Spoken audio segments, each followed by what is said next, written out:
to be even better than their behavior in public.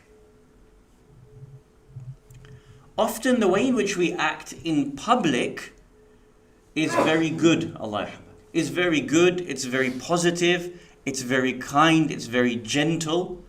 It's with a lot of consciousness of how I will be perceived in front of others. And so normally in a human being, the peak of his or her behavior is how he interacts with people in public. Imagine if we were able to make our private behaviors surpass even our public behaviors. It is often the case that our public behavior is better than our private behavior. This is because when we are in public, we want the best version of ourselves to be seen, so we become very aware of how we act. However, when we are in our private circles, we often revert to our default behaviors because we are less concerned with how people will see us. Take, for example, in public, it may be that my salah is very long. But when it comes to salah at home, my salah is very quick. For example, in public, I would never perform salah with the TV on in the background. But in public, I might do, as an example. Or for example, in public, you'll always see me smiling, always see me joking. But the moment I get home, there is no kindness, no patience, no benevolence to my own family members. There is a contradiction between how I am in the public sphere and how I am in the private sphere. Imagine now, for example, we finish the discussion, we sit down. Obviously we can't do this at the moment in the pandemic, but normal times we'd sit down and we would have chai, right? Someone would come and bring us some tea. Someone pours you the tea. Your immediate go-to reaction is, thank you.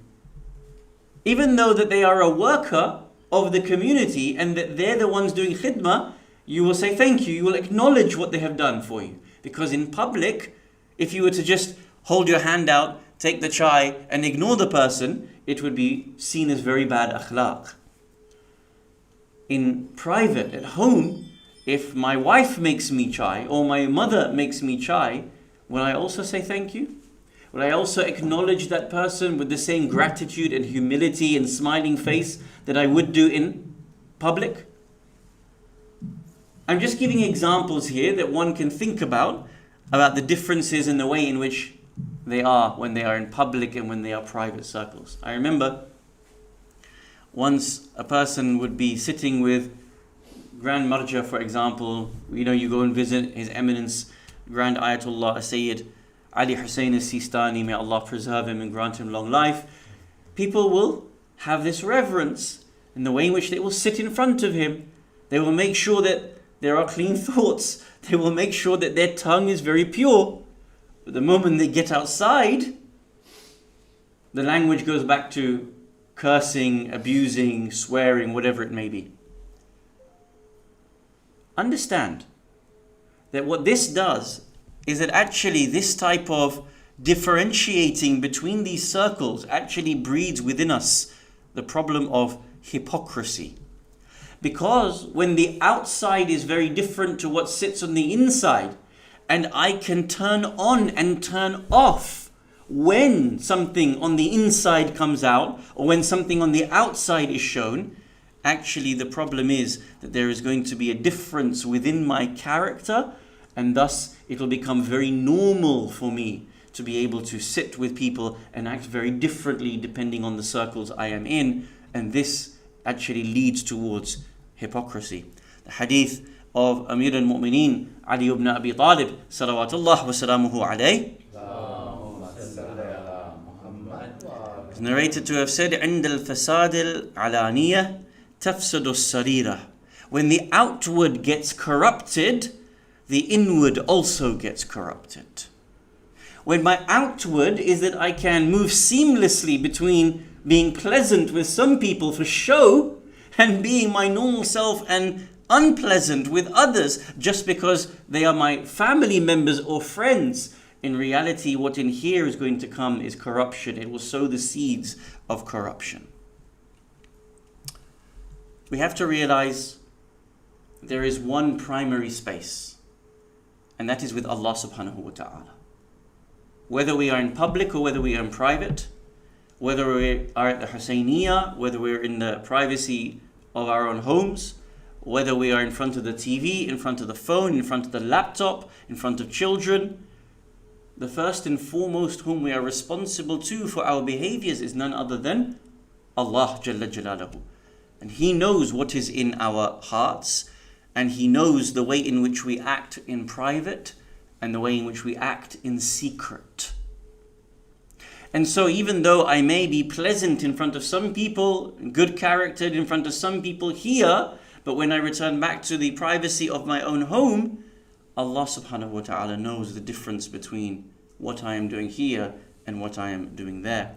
Many ayat speak about this issue, about Allah knows what we do secretly and what we do privately. What we do, what He knows is in our hearts, and what He knows is actually said on our tongues. For example, in Surah Al-Imran, chapter number 3, verse number 29, Allah subhanahu wa ta'ala says, Bismillahir Rahmanir Rahim, قُلْ إِن تُخْفُوا مَا فِي صُدُورِكُمْ أَوْ تُبْدُوهُ يَعْلَمْهُ اللَّهُ وَيَعْلَمُ مَا فِي السَّمَاوَاتِ وَمَا فِي الْأَرْضِ وَاللَّهُ عَلَى كُلِّ شَيْءٍ قَدِيرٌ. Say, whether you conceal what is in your hearts or bring it to the open, Allah knows it. For He knows all that is in the heavens and all that is in the earth. Indeed, Allah has power over all things. Elsewhere, Allah subhanahu wa ta'ala says in chapter number 16, verse number 19, Bismillahir Rahmanir Rahim, Wallahu ya'lamu ma tusirruna wa ma tu'linun. Allah knows what you conceal and what you reveal. Indeed, in the Islamic ethical system, there are actually multiple spheres of privacy. And sometimes we have to realize how the circles of privacy are. And so, of course, there are times when certain behaviors will change. The way in which I act in the privacy of my own home will, of course, be slightly different at times, in some ways, to the ways in which I act within the street. And so the inner circle of my family or my friends who get to be able to see my private behavior, and of course, when Allah subhanahu wa ta'ala looks into the heart and sees the private sphere of what happens within here, I need to be conscious of the way in which I am acting.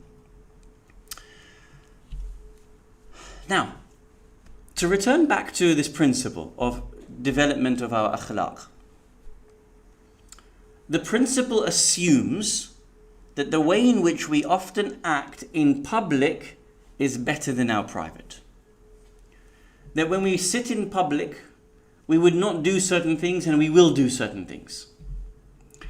If a person can take a measurement of themselves, they would then start to reflect on whether some or all of those characteristics that are positive and beautiful in their behavior in public are also found within the private sphere as well. I mentioned earlier examples. To reiterate, here I will always be smiling. Here I will always be joking. My personality will be affable. You will enjoy my company. But the moment I go home, I am tyrannical with my own family members. Why is that? A person has to be able to reflect deeply within themselves as to why they wish to be so liked in the public eye, but they are unable to present themselves so nicely to their own family members. This akhlaqi principle proposes the idea that imagine how good you are in public with people. You will rush to hold open the door. You will say thank you. You will make sure you give someone else chance first. Whatever it may be. Imagine if your private behavior could surpass that. Could become even better than what you are here. Why would that matter? Because when a person is in their private sphere, they normally let their guard down. The reality of the person is coming out. Here, in front of people, when you are conscious about how people will speak of you, it's not your real behavior. It is a mask that we are putting on. But when I go home and I throw down the briefcase and I kick off the shoes and I put my feet up, that's my actual behavior. That's really who I am in here. The way in which I engage, the way in which I talk, the way in which I act. Imagine now, my real me, the person who only my wife gets to see, only my children get to see, only my husband gets to see.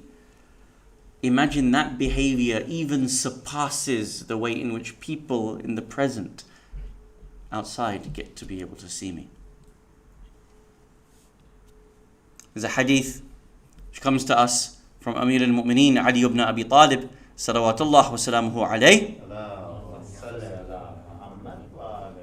He says, طوبى لمن صلحت سريرته وحسنت علانيته وعزل عن الناس شره. Blessed is the one whose inward thoughts are good, whose outward character is righteous, and who does not harm people. What's interesting is often we find that when we come into our private spaces, because the reality of whom we are is coming out, and the darknesses and the harshness and the lack of patience that the reality of me sits within, you will see that those people who are closest to me, most proximate to me, are the ones who are harmed by my behaviors. Again, another narration comes to us from Amir al-Mu'mineen Ali ibn Abi Talib salawatullah wa salamuhu alayh. لا يكن أهلك وذو ودك أشقى الناس بك. Let not your family or those whom you love most become miserable people because of you. Here, everyone is delighted with my personality and the time I give them. But at home, the character is the complete opposite. Imam says, don't let your own family become miserable because of you. Again, we can see the difference between public behavior and private behavior. If the amount of time I can put into people here, imagine the amount of time I can invest in my own family and my own friends here. And how that would differ in my own character and the reality of whom I am. If you look at the hadith regarding the Holy Prophet of Islam, Rasulullah Muhammad sallallahu alayhi wa alihi wa sallam, you will find that the way in which his wives describe him, they speak about the pinnacle of his behavior in private as well as in public. You will find, for example, Aisha, the wife of the Prophet, she narrates that I would wake up and I would see the Prophet sallallahu alaihi wasallam reciting Quran. I would see the Prophet when he would come to a verse that used to promise Jannah, he would stop at the verse and he would pray to Allah for it, Jannah. And when he came to a verse threatening hellfire, he would stop at that verse and he would pray to Allah for protection from that thing. There's one thing doing it in public, but the reality of the person is being shown in private because now his true behavior is coming out and he's not doing it for any other reason other than who he actually really is. When a person begins to really reflect on the differences between their public and private behavior, they will begin to feel that tension within them and begin to understand what deficiencies lie within themselves. And actually, this is not a bad thing per se. Because when a person realizes that they smile to a stranger but not to their wife, that they will invest time in the community but not to their own child, for example, that hidden rancor or that hidden deficiency that is beginning to become conscious to them is actually one of the ways to be able to treat the malady that sits within us. So do not become afraid of it. When a person actually goes through that, it is better for him to have to wrangle with the reality of himself. It will hurt. It will pain that person to become conscious of the reality of whom they are. But this is actually a very positive thing. There is the akhlaqi prescription. The hadith comes to us from Amir al-Mu'mineen, Ali ibn Abi Talib, salawatullah wa salamuhu alayhi. Imam alayhi salam is narrated to have said,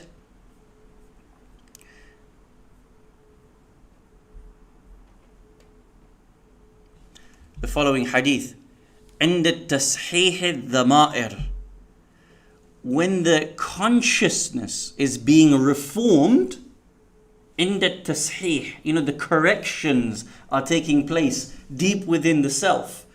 عند التصحيح الضمائر, when the consciousness is being reformed, يبدو غل السرائر, the hidden rancor will become evident within yourselves. This is part of the process that a person has to be able to go through. Because they will sit and they will realize at home, this is the way in which my behavior is.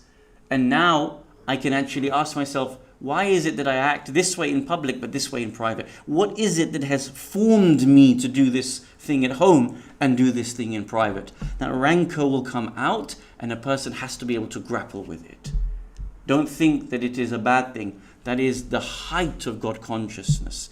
It is the height of the types of reform that a person has to put their own soul through. Do not run away from it.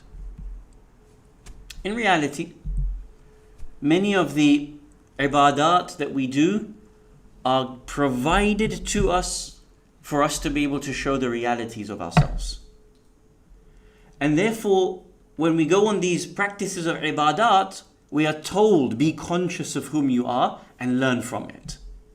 When you go on Hajj, for example, and it's very hot and sweaty and people are bumping into you and you haven't eaten in a long while and everybody's elbowing you whilst you're performing your tawaf, what does the Mawlana say to you?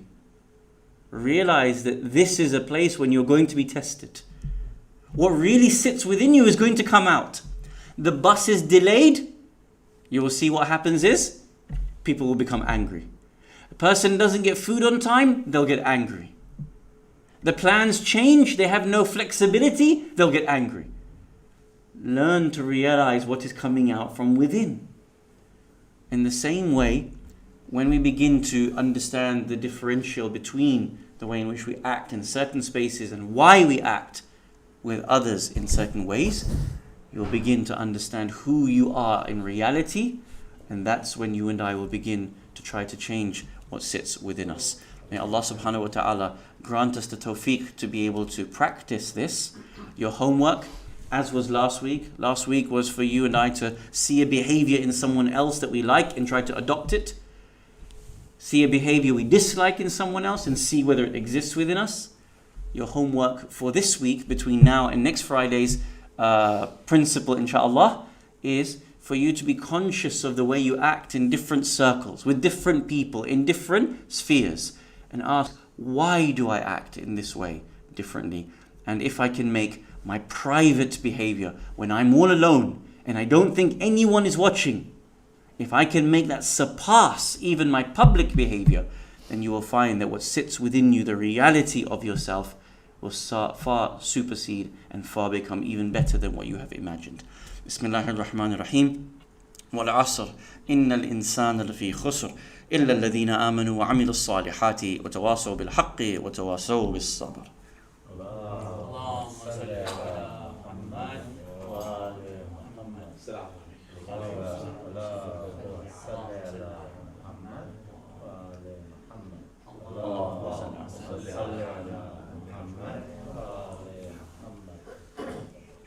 أعوذ بالله من الشيطان الرجيم بسم الله الرحمن الرحيم صلي يا ربي على خيرتك من خلقك محمد وآله الطاهرين.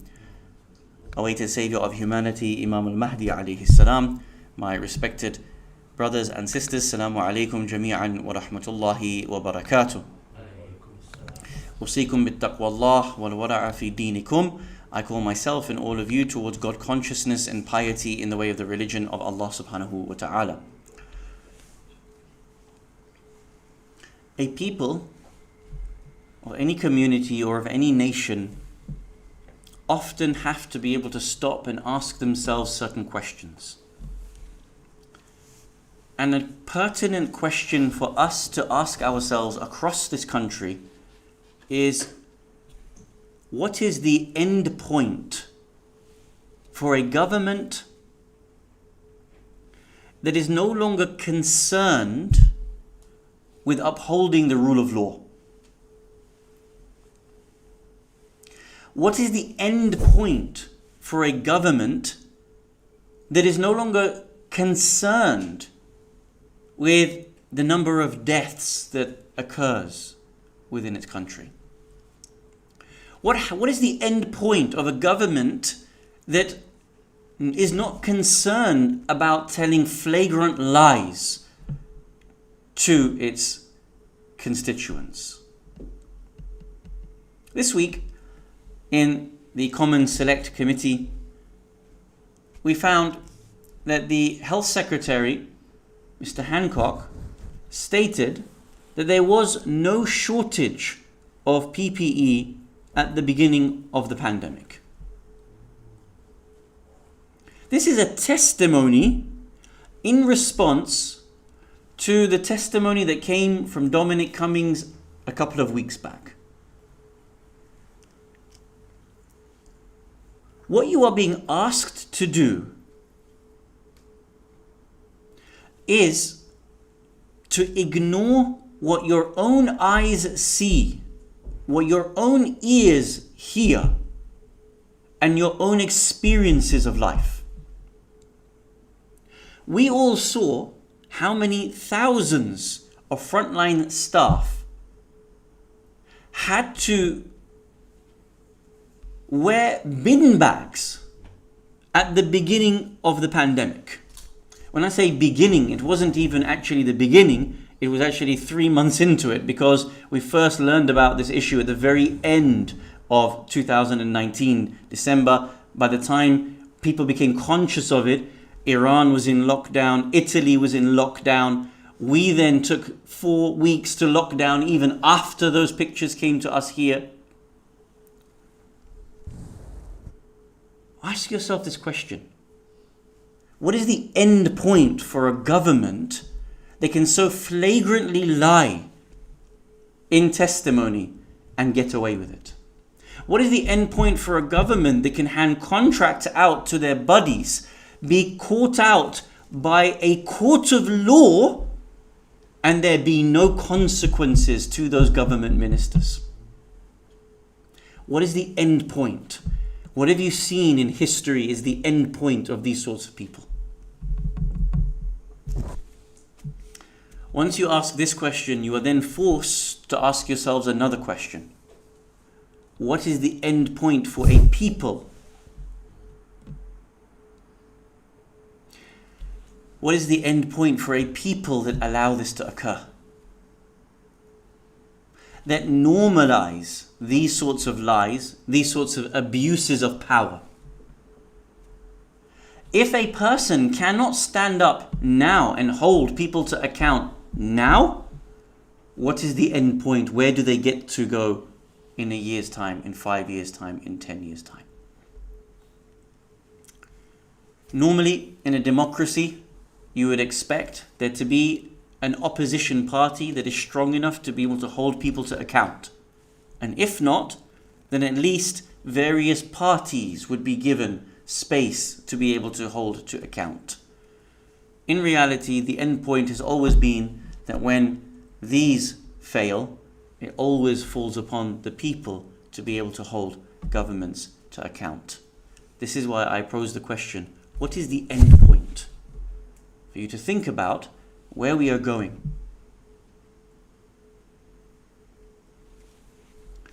If you can lie about, for example, Brexit, I'm not asking your political position. If you can lie about that and you are not held to account, then it allows you to be able to lie again when it comes to a pandemic, something even more graver and serious. What happens after a pandemic? What becomes more serious than that tomorrow?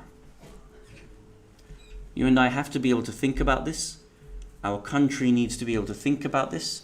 These are questions that we need to wrangle with in the political sphere as well as in the private sphere, because tomorrow, whatever happens next, without holding them to account for what has occurred today, tomorrow we will not be able to hold them account for what occurs in the future.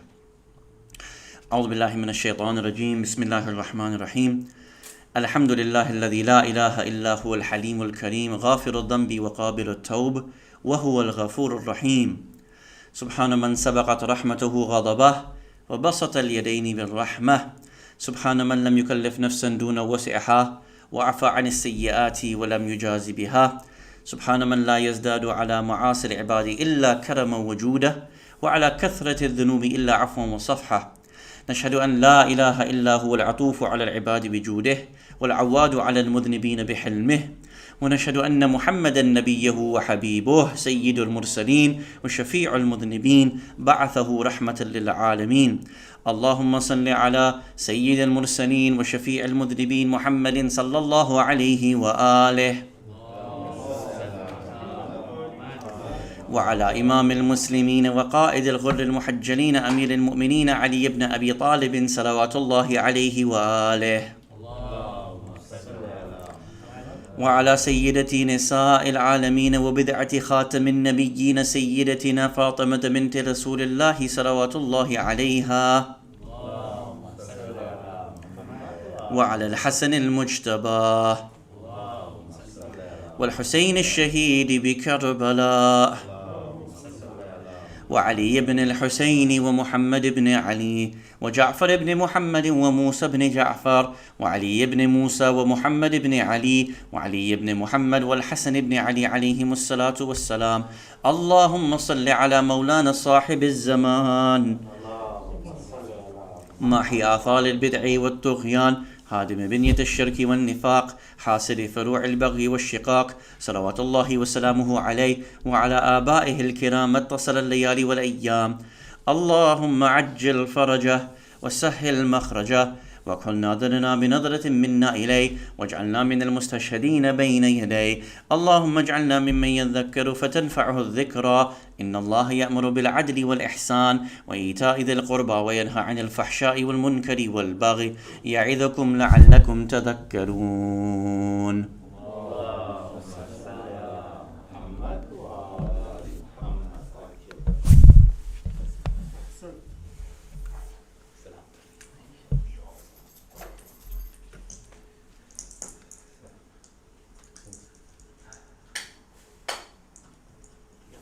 السلام عليكم شيخ العزيز كيف حالكم؟